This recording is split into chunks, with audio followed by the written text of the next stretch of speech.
Oh wow, very intriguing conversation. Even during the break, we were just talking about the revival of the textile industries and the things that are missing. We'll show you some of them, a few facts here and there. So there's been a lot of allocation of money to the textile industry. 1 billion shillings funding in the 2017, 2018, 2019 budget financial year. Another 2.9 billion funding from India to modernize Rivertex machines. So there's a hybrid cotton breed that we are trying to sample, and it's going to be planted in 500 acres piece of land in Bura. That's in Tana River, but that's coming up in September. It hasn't started yet. So we're putting the cart before the horse. In the early 1980s, cotton was one of Kenya's top cash crop. Now, we can't say the same thing. And let's get into that discussion. We'd like to hear from you as well. 22422 is the SMS line. At Trevor Mbija at Citizen TV Kenya, at Waiga Moura at Zinzi K. Hashtag is Daybreak.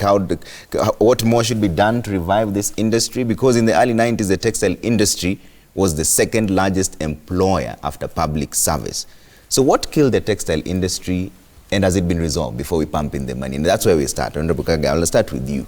What really killed this industry, and has it been resolved even as we pump in more money, revamp the machinery? Are we going to, is it going to go down the drain again? If we went through the trajectory that had started in the 80s, whereby we had focused on our industries, we would be very, very far. Actually, we would be where the Asian tigers are. But through liberalization, we killed our industry. Mutumba was allowed into the country, so they would not be able, the local companies would not be able to compete with the cheap imports that we are getting from China and the rest of the world. Actually, you'll be even shocked that the Mutumba that we are getting now is coming from China. Before it was coming from US and UK, but now it's coming from China. No wonder it's actually even some of the Chinese are the ones who are setting Mutumba down there. But moving forward, from what was done on Friday by the president, reviving Rivertex, it was just one of the industries that the government is focused on reviving. We have put 5 billion shillings in Rivertex. You say that it was also from India, though it was a loan, so it's actually government money. We are now going next to Kikomi, we go to Mountex, and Wanziri is very much aware of all those industries that went down. But basically have the underlying issues been resolved before we revamp them? Yes. What brought them down in the first place? Has that been resolved? Absolutely, and there are policies that we are also putting in place to also put tariffs, you know, to protect the local industries, and it is actually being done at the executive level. You have also said that we are introducing the BT cotton. Yeah. You know, we have, as a country, said that we don't want GMO, but in some cases, you know, you say that you don't want GMO, but the kind of the clothing that you have, it's from GMO products, the BT. So if America is doing it, I mean, why not do it here in Kenya? And I'm happy that this is a conversation now we are having as a country, that we have to grow BT cotton because it's not harmful. It has been tested elsewhere. It is actually not harmful. And as I also said earlier, we as a country, we have only 10% of all the cotton that is now being processed in Rivertex. Yeah. And secondly also, we are exporting a lot of clothing from EPZ, but the raw material that makes those fabrics in EPZ are imported. So for us moving forward, we need to enhance these factories so that they can also supply the EPZ. Then we are able also to access the European and also AGOA market. So I think we are on the right trajectory. Yeah. We have started with Rivertex. We are going to revive all the other industries. Okay, you sound very confident about that. We'll come and query some of the statements. Akinyi, let me get your thoughts on this. In the backdrop of what he said, lots of challenges. What has been your experience navigating in the textiles industry field with the challenges that he's talked about? I think the reviving of Rivertex is a good direction. And I'm talking in terms of being a designer and being a consumer. Most of the time we have to import our fabrics because we don't have fabrics locally that we are able to use. And many designers actually have to bring in fabric from outside, or we buy from people who import fabrics.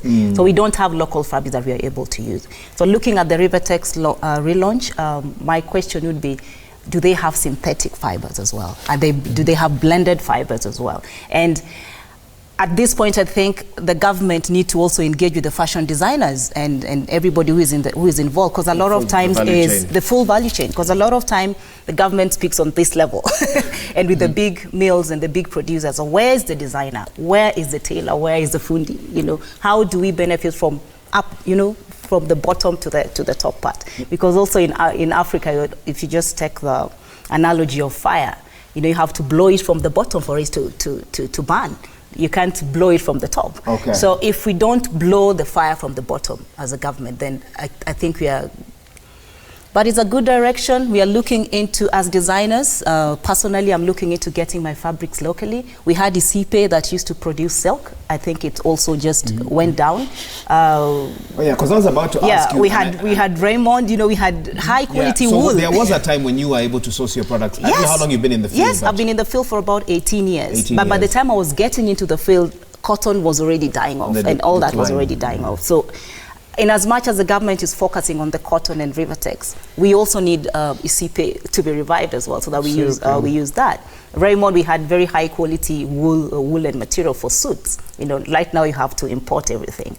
Kikomi went down. I mean, so hearing that government is looking into reviving Kikomi and other textile mills, I mean, it's a good direction, but we need to engage. I think we need, and in fact, I'm challenging you, all of you here. I'm like, I need to really, we need to engage and invite all the designers up so that you're also able to hear what the users are. Because there's a big, one time I was in a conference somewhere, and I remember the CS asked me, Atiakinyi, how much do you contribute to the GDP as fashion designers? I didn't have much answer. And why? Because a lot of designers or young small businesses cannot even try to formalize their businesses. Many are very informal. And why? Because there's the fear of, you know, we can't survive. So you try to just survive underground. So if the government can also give us incentives and give us even tax holidays, like 3 years, 10 years for the small designers, then it helps us grow. So you get in and more business will be formalized. But right now, only a few are formalized. The rest, many of them are just, you know, trying to do their businesses under the beds or wherever it is, because of the fear of maybe KRA and anything. Okay. So I think it's towards the right direction, what the government is doing, but we need to see more, and we need to engage, not just at the upper level, but also at the lower level as well. Kipruto, they say it's in the right direction, but some of the major concerns is the management and leadership of these companies, because there's a reason they went down. How are those boards even constituted? Are they based on political alliances and allegiances? And the mismanagement is one of the biggest concerns. Yes. Some have even said tribal arithmetic. Some have even said, exactly. in the boards as well. Well, in Africa, politics is tribal, and we cannot run away from it. What we can do is that there are good laws there. And if you want a law, you can get a good law to run a factory. And there are enough challenges who are good. So the issue of tribe is not an issue for me. It is who is that person from that particular community. Because we can have what we call positive tribalism, which Mboya said, get somebody from a certain community and work with him. Don't say, I don't want people from that particular community. But more serious, there are 3 critical areas. The cost of power, the way Mheshimiwa said, these independent power producers have ripped this country large.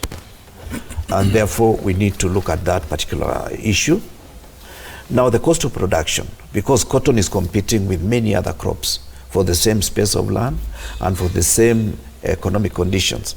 And cotton is a very high consumer of energy in terms of from the processing all the way to the ginnery, all the way to Kikomi or the Rivertex. And therefore, we should ask ourselves, how can we make our ginneries cheaper in terms of production? How can we have ginneries that are relevant? Because some of the ginneries are obsolete. They are 40 years old. And therefore, they cannot gin at the pace that other ginneries are doing. There are cheaper ginneries that can be imported and be used, and they are more versatile than the ginneries that we are using. So can we reform that particular side? Number 3, the government is ill-equipped to run business, and therefore we should partner with the private sector. 60% of this country produces cotton, and therefore we need to go to those niches so that we improve from the 12.5%, because that's the statistics I got, that we produce in Kenya, to a higher percentage. And also we supplement with what we're importing. And also what Akinya said, it is important that we revive other subsectors so that we have some feeder into these particular factories. Otherwise, factory for the sake of it, we are just going to employ the 3,000 people, but there is no ripple effect to the rest of the economy. And you see, if you have an economy that is isolated in Eldoret, like Rivertex, and it doesn't have ripple effect to Kambani, to the valley, the Marakwet Valley, because that is where you can produce cotton. And Siaya too. And Siaya, and of course, I know I say it's 60% of Kenya. And even Teso. You know, to be very specific, Teso and also a large part of Ukambani. Those are areas where you can produce cotton.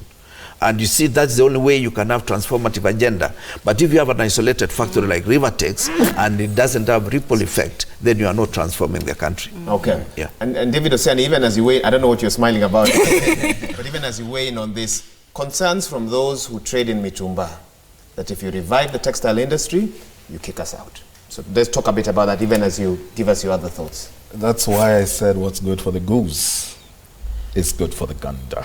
In what ways? Whenever we, you know, that's when my brother Jaguar wades into some of these waters, the net effect and the result of that he may not fully understand now, but they will affect the very people he attempts to protect. Where did the rain start beating us? You see, the concept of globalization or a borderless world was not a big thing in the 80s yet. It wasn't appreciated so much, especially in the African context, just as yet. It was therefore safe to go on with some of these businesses because we hadn't opened our borders and our floodgates for massive importation that way. The moment we become signatories to some of these treaties and agreements, the COMESAs, the AGOAs, and all these others, then we are bound, legally bound, to honor our end of the bargain. And so when we, you know, as part of United Nations and all these other formations across the globe, we pen agreements with the interest of Kenya at heart.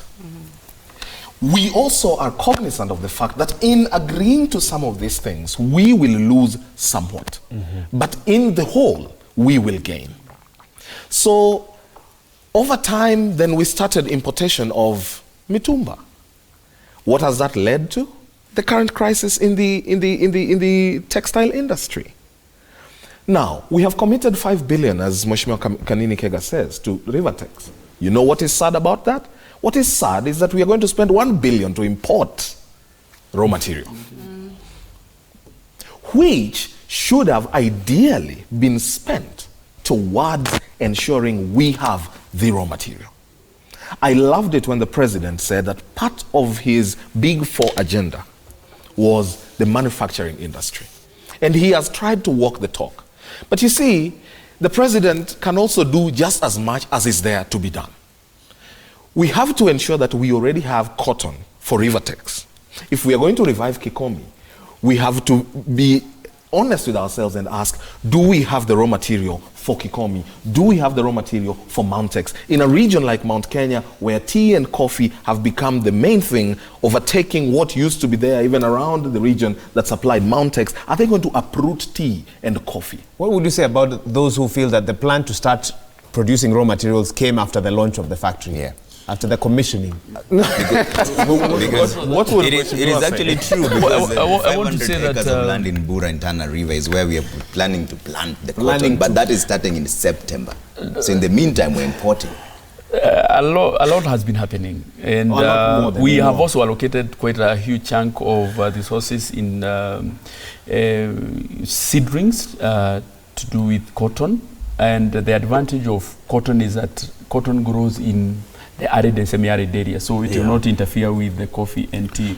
The backward linkage in the value chain means that in areas that ordinarily that do not get enough rain, we'll have something to grow in, even in my constituency, Kieni. So the Othaya and Tetu will still continue growing their coffee and tea, so it will not interfere.